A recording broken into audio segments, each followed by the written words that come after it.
하나님 말씀 창세기 3장 6절에서 10절까지 보겠습니다. 창세기 3장 6절에서 10절까지 보겠습니다. 여자가 그 나무를 본즉 먹음직도 하고 보암직도 하고 지혜롭게 할 만큼 탐스럽기도 한 나무인지라. 여자가 그 열매를 따먹고 자기와 함께 남편에게도 주매 그도 먹은지라. 이에 그들의 눈이 밝아져 자기들이 벗은 줄을 알고 무화과 나무 잎을 엮어 치마로 삼았더라. 그들이 그날 바람이 불 때 동산에 거니시는 여호와 하나님의 소리를 듣고 아담과 그의 아내가 여호와 하나님의 낯을 피하여 동산 나무 사이에 숨은지라. 여호와 하나님이 아담을 부르시며 그에게 이르시되 내가 어디 있느냐. 이르되 내가 동산에서 하나님의 소리를 듣고 내가 벗었으므로 두려워하여 숨었나이다. 아멘. 오늘부터 이제 한 3주에 걸쳐서는요 가정 설교를 이렇게 준비했습니다. 사실 가정 설교는 좀 요즘은 좀 어려운 그런 주제 중에 하나입니다. 왜냐하면 여러분 알다시피 각 가정마다 다 워낙 요즘 다양하고 또 사연이 많다 보니까 요즘 가정 설교를 이렇게 잘못하면은 이렇게 상처받을 수도 있고 또 그런 어떤 가정들이 많다 보니까 요즘 사실은 가정 설교가 좀 어려워요. 그렇지만은 또 우리의 모든 장로님 기도한 대로 사실 모든 것의 시작은 가정이잖아요. 그래서 다시 한번 성경 말씀을 통해서 가정이 좀 이렇게 회복되고 또 결혼 생활이 좀 힘든 가정들이 좀 있고 부부 관계가 요즘 굉장히 함께 살았지만 힘들 수가 있거든요. 그래서 성경 말씀으로 돌아가서 다시 한번 가정이 좀 회복되고 부부가 회복되고 좀 그런 은혜가 있을 줄 믿습니다.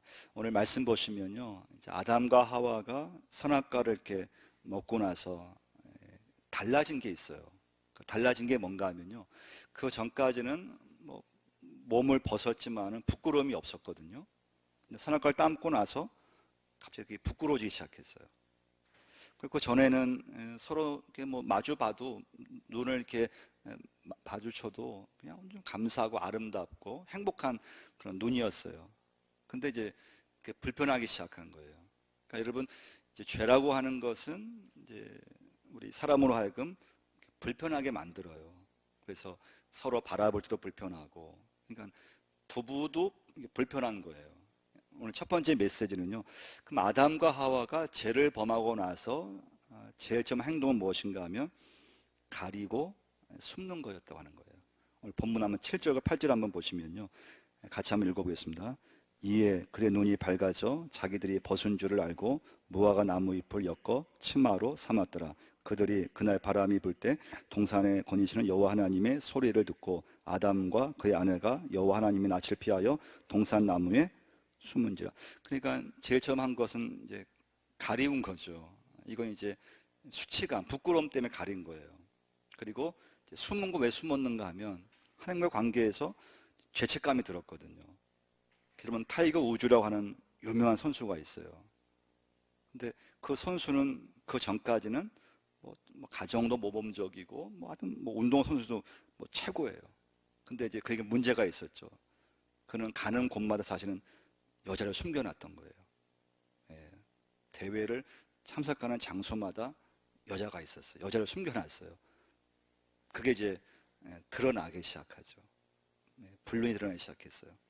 그러니까 여러분과 제가 살아가면 예수 믿지만 우리는 죄인이기 때문에 크고 작은 다 문제가 있잖아요. 근데 이게 이제 죄라고 하는 게 숨겨지면 문제가 안 돼요. 그렇잖아요. 다른 사람이 모르면, 나만 알고 있으면 아무 문제가 없어요. 여러분, 뉴스에서 그 N번방이라고 하는 그런 뉴스 아마 들어보셨을 거예요. 많은 남자들이 몇만 원서부터 몇백만 원을 이제 돈을 내면은 거기서 이제 여자들의 그런 영상들을 볼 수 있는 그런, 좋지 않은 거죠. 근데 그게 숨겨진 줄 알았어요. 근데 그게 이제 이번에 드러난 거예요. 조사가 막 들어가기 시작해요. 근데 그 중에서 거기에 가입한 사람들 중에서 아직 조사가 시작이 안 됐는데 몇 사람은 자살을 해버렸어요. 왜 그런가 하면 자기의 죄가 드러날까 봐. 그러면 가정에서도 얼마나 창피하고 직장에서 소문이 날고 그럴까 봐 아예 자기 목숨을 끊어버렸어요. 그러니까 여러분, 이제 죄라고 하는 것은 특히 죄가 많을수록 그 특징은 뭔가 하면 감추는 거예요. 그러니까 여러분, 우리 주변에 보시면 호텔들 가운데서 문제가 없는 호텔은 아무 뭐 그냥 누구든지 들어갈 수 있지만 모텔 같은 게 특징이 뭡니까? 모텔들이 가리는 거잖아요. 이 모텔에 누가 왔는지 어떤 차가 왔는지 아예 모르게끔 그걸 가리워줘요. 그래서 이 죄라고 하는 것의 가장 특징이 뭔가 하면 죄는 자꾸 그걸 들키면 안 된다고만 생각하는 거예요. 감추면 된다고 생각해요. 근데 여러분 우리가 살아가면서 알지만은 영원히 감출 수 있는 게 있나요? 언젠가 드러나잖아요. 두 번째 메시지예요. 두 번째 메시지는 근데 하나님은 여러분과 저의 죄를 숨기지 말고 드러내기를 원하시는 줄 믿습니다. 할렐루야. 이게 두 번째 메시지예요. 근데 우리가 예수를 믿고 은혜 받으면 여러분 어떻습니까? 누가 뭐라고 하지 않아도 내 죄를 고백하잖아요. 내 죄를 십자가 앞에서 그냥 회개하기 시작해요. 그러면 그 사람은 영적으로 살게 되어 있어요. 그러니까 여러분과 제가 예수 믿고 은혜를 받으면 특징이 뭐냐? 내 죄, 내 허물 이걸 고백하고 하나님께도 고백하고 또 그 사람에게 찾아가서 고백도 하는 거예요. 이건 용기가 없으면 안 되는 거예요. 여러분 다윗을 보면요, 다윗이 참 믿음상 잘했잖아요. 근데 다윗의 인생에는 큰 허물이 있었어요. 그건 다른 사람 아내를 이제 관계를 맺은 거잖아요. 다윗은 1년간 그 죄를 잘 감추었잖아요. 잘 감춘 줄 알았고 이제 들키지 않으면 된다고 생각했어요. 여러분 죄라고 하는 것은요, 그 사람 마음에 엄청난 이건 그 어떤 고통을 주게 되어 있어요. 그걸 무시하려고 해도 인간이 갖고 있는 죄는 절대 이걸 무시할 수 없는 거예요. 다른 사람을 죽인 사람들, 살인자들, 증거가 없어서 들통이 안 나서 그 살인의 죄를 벗어날 수는 있을지는 몰라요. 그렇지만 그는 평생 그 죄책감을 벗어날 수가 없는 거예요. 다윗이 그런 거예요. 근데 하나님께서 다윗에게 나단을 통해서 책망하죠. 그러니까 여러분과 제가 사람에게 내 죄를 들키지 않아서 이게 문제가 안 될 뿐이지 사실은 어떻습니까, 여러분? 하나님께 여러분과 저에게 있어서는 하나님께는 우리는 속일 수 없잖아요.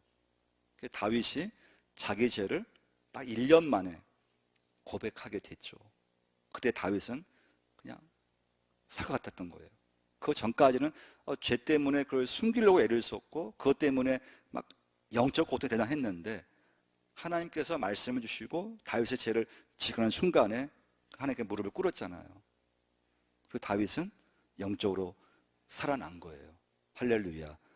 바울도 마찬가지죠. 바울도 여러분 예수 믿기 전에 어땠습니까? 예수 믿는 사람들을 괴롭혔어요. 잡아가고. 그래서 스데반에 순교하는데 사실은 바울이 가장 큰 역할을 한 거죠. 왜냐하면 스데반을 잡아갔고 스데반을 죽이는 건 당연하다고 생각했던 거예요. 근데 그 바울이 예수를 믿고 하나님 앞에 회개하기 시작하잖아요. 내가 죄인 중에 괴수였습니다. 내가 예수 믿는 사람 내가 괴롭혔고 내가 참 허물이 많은 그런 죄인 중에 가장 큰 죄인입니다. 할렐루야. 이런 고백이 나오게 되는 것은 예수를 믿고 나서인 거예요. 그러니까 여러분 하나님께서 여러분과 저에게 우리 인생을 찾아오셔서 예수를 믿기 전에는 우리는 죄를 자꾸 감추려고 하고 숨기려고 해요. 근데 우리는 예수를 믿는 그 순간부터 내 죄를 아버지 앞에 고백하게 되고 하나님도 우리의 죄를 용서해 주시는 놀라운 은혜가 임하는 줄 믿습니다. 그러니까 여러분 아담의 잘못은 두 가지예요. 첫 번째는 자기의 죄를 이제 숨기면 되는 줄 알았어요. 또 자기의 죄 문제를 내가 해결할 줄 안다고 생각해요. 그래서 뭘 했습니까? 무화과 나무 잎으로 이제 치마를 만들었다는 거죠. 근데 무화과 나무 잎은 처음에는 가려운 줄 알았어요. 근데 몇 시간 지나니까 태양의 빛에 나무 잎이 그만 시들시들해지는 거죠. 그러니까 그것도 미봉책이에요. 아담의 가정의 문제, 자기 힘으로 그 죄의 문제를 해결할 수 있다고 생각했어요. 해결할 수 없었던 거죠. 그럼 이제 세 번째 오늘 메시지예요. 세 번째 메시지는요. 그러면 여러분과 제가 살아가면서 참 많은 인생의 그런 문제가 있잖아요. 그 문제를 우리는 덮으려고 했었고 또 숨기려고 했어요. 가정에 많은 문제가 있어요. 그걸 내 힘으로 그것을 해결하려고 했었고 좀만 내가 노력해서 내가 열심히만 살면은 좀만 더 돈을 좀 더 벌면은 내 가정이 아무 문제가 없고 다 잘 될 줄 알았다고 하는 거예요. 근데 그게 아니었습니다. 내 힘으로 안 돼요. 그러니까 오늘 세 번째 메시지 중요한 건요, 절대 내 문제를 내가 해결할 수 없다고 하는 거예요. 여러분 믿으시면 아멘. 내 가정의 문제를 절대 내가 그것을 해결할 수 없다고 하는 거예요. 아담과 하와 가정은 마찬가지였어요. 하나님 대답은 뭐였습니까 하면 본래의 자리로 돌아오라고 하는 거예요. 본래의 자리가 어디입니까? 하나님께 돌아오라고 하는 거죠. 죄를 짓기 전에 아담과 하와는 행복 자체였어요. 서로 보면은 기쁘고 서로 보면 감사했어요. 아무 문제가 없었어요. 근데 죄를 짓고 나서 그 이후부터 오늘 여러분과 저에게까지 죄로 인한 문제가 심각한 거예요. 그 시작은 뭐였는가 하면 하나님을 떠나고 나서부터인 거예요. 아담과 하와가요. 하나님을 떠나고 나서부터 여러분과 저에게 이르기까지 가정이든 인생이든 모든 문제는 다 죄의 결과예요. 자, 9절 한번 보시면요. 9절 한번 읽어보겠습니다. 여호와 하나님이 아담을 부르시며 그에게 이르시되 내가 어디 있느냐. 한번 따라해 보겠습니다. 내가 어디 있느냐. 오늘 말씀의 제목이에요. 근데 이건 이제 하나님이 아담에게 질문을 한 거예요. 내가 어디 있느냐. 아담아, 내가 어디 있느냐. 이 질문을 오늘 여러분과 저희 하나님께서 똑같이 질문하세요. 내가 어디 있느냐. 여러분 어디에 있습니까? 내가 어디 있는 이 말씀의 뜻은요, 어떤 장소를 말하는 게 아니에요. 그 장소 하나님 모를 리가 없어요. 아담 너 지금 어디 있어? 하나님 저 지금 숨어 있습니다. 그 장소를 의미하는 것은 아니에요. 여러분과 제가 예수를 믿으면서 정말 내 생각이 어디에 있는가? 내가 지금 살고 있는데 내가 지금 무엇을 위해서 이렇게 열심히 살고 있는가? 내 마음, 내 가치관, 내 생각이 정말 하나님께 마음을 두면서 믿음 생활을 잘하고 있는가? 아니면 예수 믿으면서도 아직 내 생각과 내 모든 것이 세상에 가 있지는 않은가? 하나님이 아담에게, 여러분과 저에게 오늘 이 질문을 하시는 거예요. 내가 어디 있느냐? 이걸 정확히 아는 사람만이 하나님께 제대로 돌아올 수가 있습니다. 할렐루야. 이걸 정확히 알지 못하면 절대 하나님 앞에 온전히 돌아오기는 어려워요. 내가 어디 있습니까? 여러분 어디에 있습니까? 여러분 믿음생활 지금 어디에 와 있습니까? 여러분 신앙생활 지금 어디에 있습니까? 여러분 가정 어디에 있습니까? 가정이 있지만은 그 가정마다는 다 사연이 있고 다 문제가 있어요. 어려움이 많아요.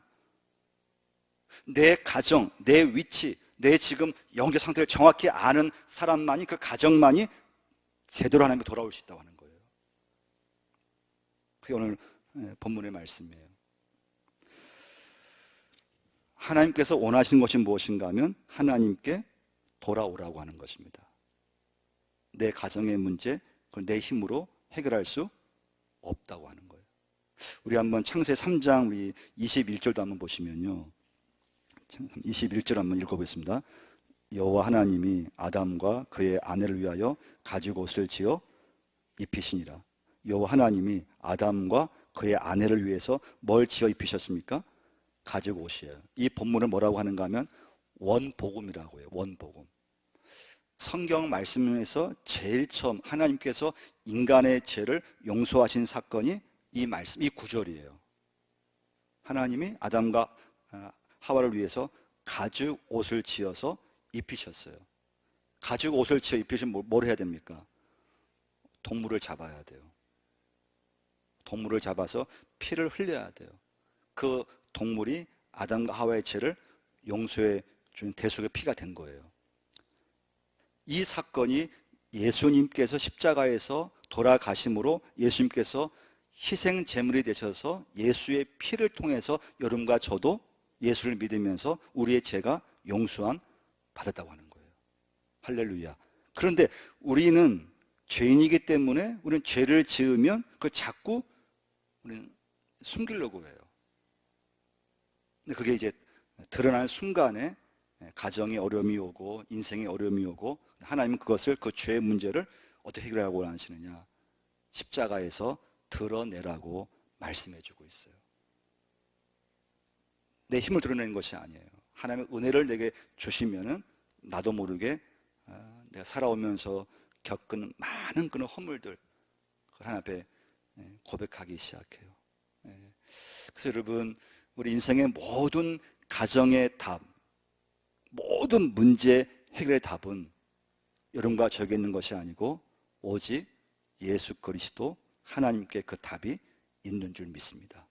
그 답을 알고 하나님께 온전히 돌아오는 심령은 그 인생에서, 가정에서 그 죄의 문제를 해결하려고 하는 거예요. 이때 중요한 건 오늘 하나님 아담에게 준 질문이 중요한 거예요. 내가 어디에 있느냐? 여러분 어디에 계십니까? 여러분 가정이 지금 어느 위치에 있습니까? 어떤 상태에 있습니까? 여러분 믿음 생활, 영적 상태가 지금 어디에 와 있습니까? 하나님은 하나님께 온전히 돌아오라고 말씀해 주고 있습니다. 하나님의 자리, 내 가정 하나님께 돌아오라고 말씀해 주고 있습니다. 문제가 있어도 하나님께 돌아오는 가정 속에 그 문제의 답이 하나님께서 해결해 주는 줄 믿습니다. 말씀을 좀 맺겠는데요. 우리 살았다 보면은 내 가정, 내가 뭐 열심히 살고 내가 노력하면은 내 가정이 다 잘 될 것 같아요. 그런 생각 갖고 있잖아요. 내가 좀 더 돈 좀 더 벌면은, 좀 더 고생하면, 좀 더 열심히 살면은 가정에 아무 문제가 없을 것 같아요. 하나님께서 원하시는 것은 그게 아니라고 하는 거예요. 하나님께 온전히 돌아왔을 때 어떤 인생이든지 행복할 수 있는 줄 믿습니다. 기도하겠습니다. 하나님 아버지, 오늘 아버지 앞에 예배자로 서게 하심을 감사합니다. 행복이 우리가 만들어가는 것이 아니고 오직 하나님께서 우리 인생의 가정의 행복을 만들어 주시는 줄 믿습니다. 하나님께 돌아올 수 있게 인도하시고, 우리 아버지 앞에 살다 보면은 많은 죄가 있고 허물이 있는데 십자가 앞에 고백하게 하시고 또 회개할 수 있는 은혜만을 허락하여 주옵소서. 하나님, 참 우리 사회가 많은 어려움이 있습니다. 하나님, 우리의 부족함, 우리의 허물들을 온전히 십자가 앞에 내려놓게 하시고 그 주님의 피를 통해서 우리의 죄가 용서함 받고 다시 시작하고 다시 회복하는 그런 귀한 은혜들을 허락하여 주옵소서. 하나님, 많은 가정들 아버지 지켜주시고 그 가정들 속에 하나님 많은 어려움이 있사온데 하나님, 오직 하나님께 의지함으로 또 하나님을 붙잡음으로 그 가정의 그 문제들이, 인생의 문제들이 해결되는 놀라운 역사를 하나님 허락하여 주옵소서. 이 시간 드린 예물이 있습니다. 11조, 또 감사 예물, 선교 예물, 또 1,000번째 예물, 또 부활절 예물까지 하나님께서 예물이 함께 하시고 믿음대로 드린 예물을 축복하시고 가정과 사업장 일터를 주여 붙잡아 주시고 오직 감사함으로, 오직 주님을 의지함으로 승리할 수 있는 저희 모두가 되게 하여 주옵소서. 예수님의 이름으로 기도드리옵나이다.